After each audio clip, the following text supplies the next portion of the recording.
या देवी सर्वभूतेषु मां शांतिरूपेण संस्थिता नमस्तस्यै नमस्तस्यै नमस्तस्यै नमो नमः। जय माता दी। आप सभी को चैत्र नवरात्रि की हार्दिक शुभकामनाएं। माता रानी आपकी की गई पूजा उपवास को स्वीकार कर आपके घर में सुख और समृद्धि के भंडार भरे। मैं हूँ राधिका और आप सभी का आपके अपने YouTube चैनल किटकैट स्टोरीज पर बहुत बहुत स्वागत है। आज की इस वीडियो में आप जानेंगे नवरात्रि में अगर पीरियड आ जाए तो क्या करना चाहिए, नवरात्रि कब से कब तक है, कलश स्थापना का शुभ मुहूर्त क्या रहेगा, कलश की स्थापना आप बिल्कुल सरल और आसान विधि से कैसे कर सकते हैं, किस दिन किस देवी की पूजा की जाएगी और चैत्र नवरात्रि में अष्टमी और नवमी तिथि कब कब रहने वाली हैं। नवरात्रि के दिनों में सबसे बड़ी समस्या तब हो जाती है जब हम नवरात्रि के उपवास तो रखते हैं लेकिन बीच में ही अगर पीरियड्स हो जाते हैं तो ऐसे में आपको क्या करना है, व्रत रखने हैं या फिर बीच में ही तोड़ देने हैं। या अगर आप पहली बार व्रत प्रारंभ करना चाहते हैं और नवरात्रि के पहले दिन से ही आपको पीरियड हो जाते हैं तो क्या आपको व्रत प्रारंभ करना चाहिए। अगर अष्टमी या नवमी तिथि के दिन आपको पीरियड हो जाए, आपने सारे उपवास रखे हैं, तो फिर आपको व्रत के अंतिम दिन क्या करना चाहिए। ये सारी बातें आज की इस वीडियो में आप जानेंगे। उससे पहले जान लीजिए तिथि और शुभ मुहूर्त के बारे में। साल 2023 में 22 मार्च बुधवार से चैत्र नवरात्रि प्रारंभ होंगी जो कि 31 मार्च शुक्रवार को समाप्त हो जाएंगी। कलश स्थापना 22 मार्च बुधवार को की जाएगी जिसका समय रहेगा सुबह 5:51 से लेकर 7:04 तक। ये शुभ मुहूर्त है। हालांकि इसके बाद भी आप कलश स्थापना यदि करना चाहें तो कर सकते हैं, लेकिन कुछ काम ऐसे होते हैं जिनमें शुभ मुहूर्त का खास तौर पर ध्यान रखना चाहिए और कलश स्थापना हमेशा शुभ मुहूर्त में करनी चाहिए। ऐसा करने से की गई पूजा उपवास का या की गई कलश स्थापना का शुभ फल प्राप्त होता है।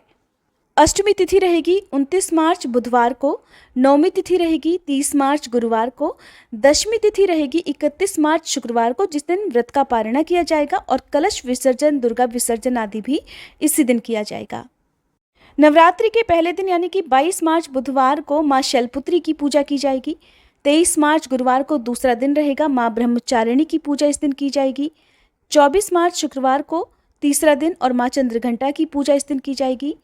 25 मार्च शनिवार को नवरात्रि का चौथा दिन रहने वाला है, माँ कूष्मांडा की पूजा इस दिन की जाएगी। 26 मार्च रविवार को 5वां दिन और माँ स्कंद माता की पूजा इस दिन की जाएगी। 27 मार्च सोमवार को नवरात्रि का छठा दिन रहेगा, माँ कात्यायनी की पूजा इस दिन की जाएगी। 28 मार्च मंगलवार को 7वां दिन और माँ कालरात्रि की पूजा इस दिन की जाएगी। 29 मार्च बुधवार को 8वां दिन यानी अष्टमी तिथि और माँ महागौरी की पूजा इस दिन की जाएगी। 30 मार्च गुरुवार को 9वां दिन यानी नवमी तिथि और माँ सिद्धिदात्री की पूजा इस दिन की जाएगी। इस प्रकार से 31 मार्च शुक्रवार को दशमी तिथि के दिन नवरात्रि व्रत का पारणा किया जाएगा। बहुत से लोग नवरात्रि के पूरे 9 दिन के उपवास रखते हैं तो कुछ केवल पहला और आखिरी उपवास रखते हैं। तो आपको नवरात्रि के व्रत जैसे भी रखने हैं, सारे रखने हैं या केवल पहला आखिरी रखना है, नवरात्रि के व्रतों में आपको फलाहार करना है या सेंधा नमक के बने हुए जो व्यंजन है, जो फलाहार है वो करना है, उसका संकल्प आपको नवरात्रि के व्रत के पहले दिन ही लेना होता है। अगर आप अखंड ज्योत जलाना चाहते हैं या कलश की स्थापना करना चाहते हैं तो उसका संकल्प भी आपको पहले दिन ही लेना होता है, क्योंकि संकल्प लेकर की गई पूजा पाठ या किया गया व्रत जल्दी फलित हो जाता है। तो इस तरह से आप नवरात्रि के दिन अपने घर में माता की चौकी सजाएं, कलश की स्थापना करें। बिल्कुल सरल और आसान विधि से कलश की स्थापना कैसे करनी चाहिए इसकी अलग से वीडियो आपको हमारे चैनल पर मिल जाएगी, आप जरूर देख लीजिएगा। अगर आपका कोई भी प्रश्न हो तो इसी वीडियो में आप कमेंट करके पूछ लीजिएगा ताकि कलश स्थापना की वीडियो में मैं आपको सारे प्रश्नों के उत्तर दे सकूँ। नवरात्रि के दिनों में अगर पीरियड आ जाए तो देखिए, सब जानते हैं कि किसी भी पूजन सामग्री को अशुद्ध अवस्था में नहीं छुआ जाता है। तो आप ऐसे में नवरात्रि के दिनों में केवल मानसिक पूजा कर सकते हैं, यानी कि मन से ही देवी माँ की पूजा कर सकते हैं। आप सुबह शाम स्नान करें, साफ स्वच्छ वस्त्र भी धारण करें, बस आपको किसी भी पूजन सामग्री को नहीं छूना है, किसी मूर्ति को नहीं छूना है।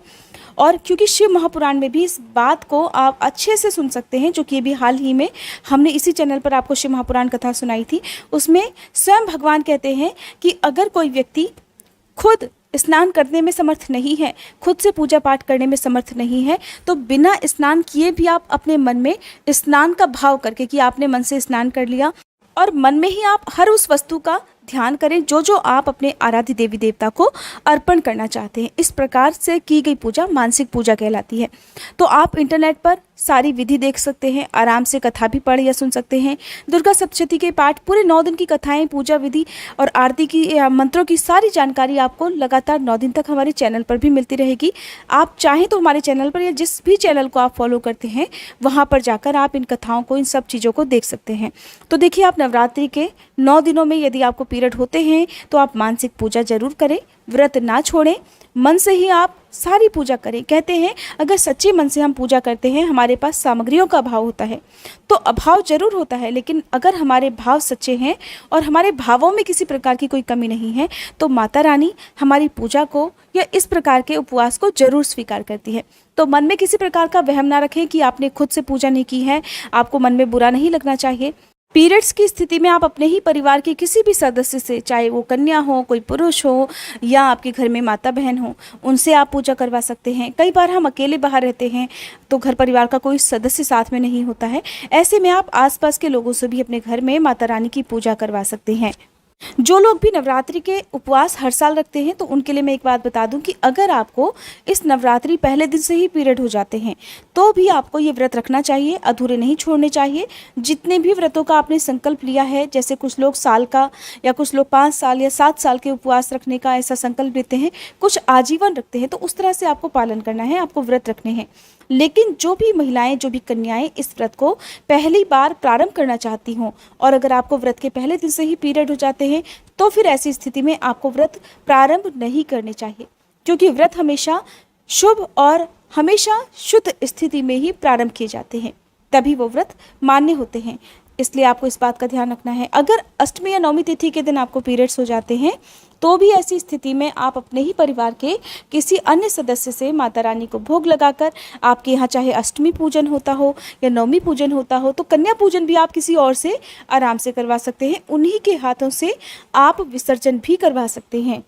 विसर्जन करवाने में कोई दिक्कत नहीं है। उसके बाद जब आप शुद्ध हो जाएं, तब जो चैत्र मास की पूर्णिमा आती है उस दिन आप माता रानी के मंदिर में जाएं, वहाँ दीप जलाएं, माता रानी को श्रृंगार की सामग्री अर्पित करें और अगर आपके लिए संभव हो तो आप उस दिन भी कन्या पूजन सुबह के समय कर सकते हैं।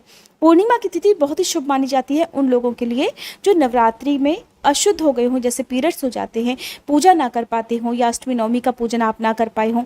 कई बार तो लोग कलश विसर्जन भी नहीं कर पाते हैं, तो ऐसे में आप पूर्णिमा तिथि को भी सुबह के समय पूजा करके, माता रानी को श्रृंगार करके, भोग लगाकर उस दिन भी आप विसर्जन कर सकते हैं।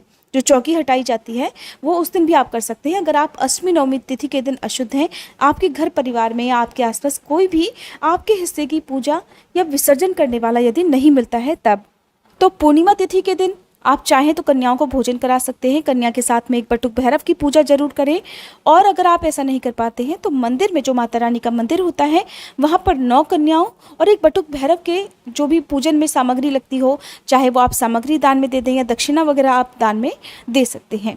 आप चाहें तो पूर्णिमा के दिन गुप्त दान भी कर सकते हैं। गुप्त दान अगर आप करते हैं तो गुप्त रूप से आप 9 कन्याओं को अलग अलग उनकी पसंद का कोई भी सामान देकर, उनके पैर छूकर उनका भी आशीर्वाद प्राप्त कर सकते हैं।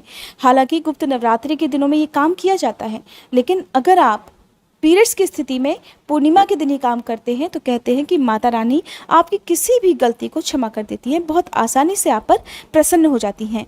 शायद बहुत ही कम लोगों को ये बात पता होगी कि नवरात्रि के दिनों में यदि पीरियड्स हो जाते हैं तो जाने अनजाने में कई बार हम कोई पूजन सामग्री छू लेते हैं या किसी भी व्रती महिला या पुरुष को हम छू लेते हैं।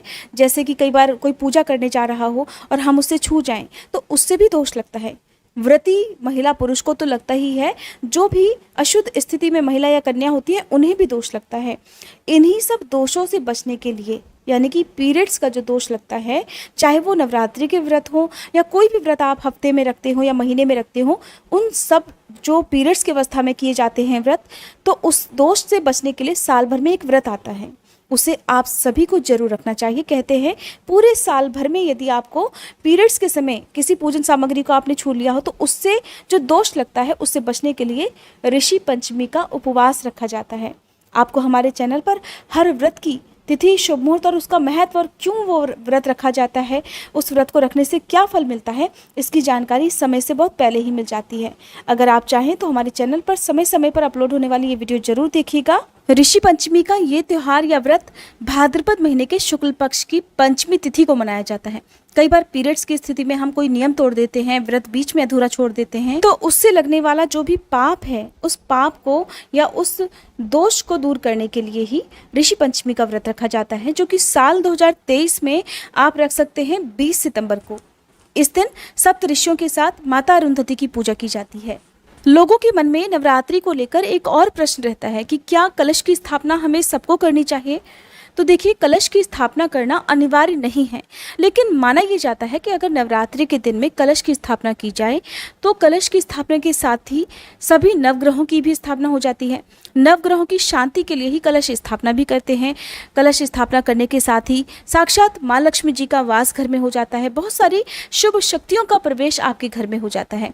घर में नकारात्मक ऊर्जा दूर हो जाती है। बहुत सारी परेशानियां ऐसी होती हैं जैसे हमें बहुत जल्दी जल्दी नज़र लग जाती हो, हमारे काम काज को, हमारी बरकत को, या हमारे स्वास्थ्य को, हमारी खुशियों को अगर नज़र लग जाती है, तो कहते हैं कि उन सभी से बचने के लिए, उन सभी दुष्प्रभावों को दूर करने के लिए नवरात्रि के दिनों में माता की चौकी के साथ साथ कलश की स्थापना भी की जाती है। अगर आपके साथ कोई परेशानी है, आप कलश की स्थापना नहीं करना चाहते हैं, किसी कारणवश नहीं कर सकते हैं, तो ना करें।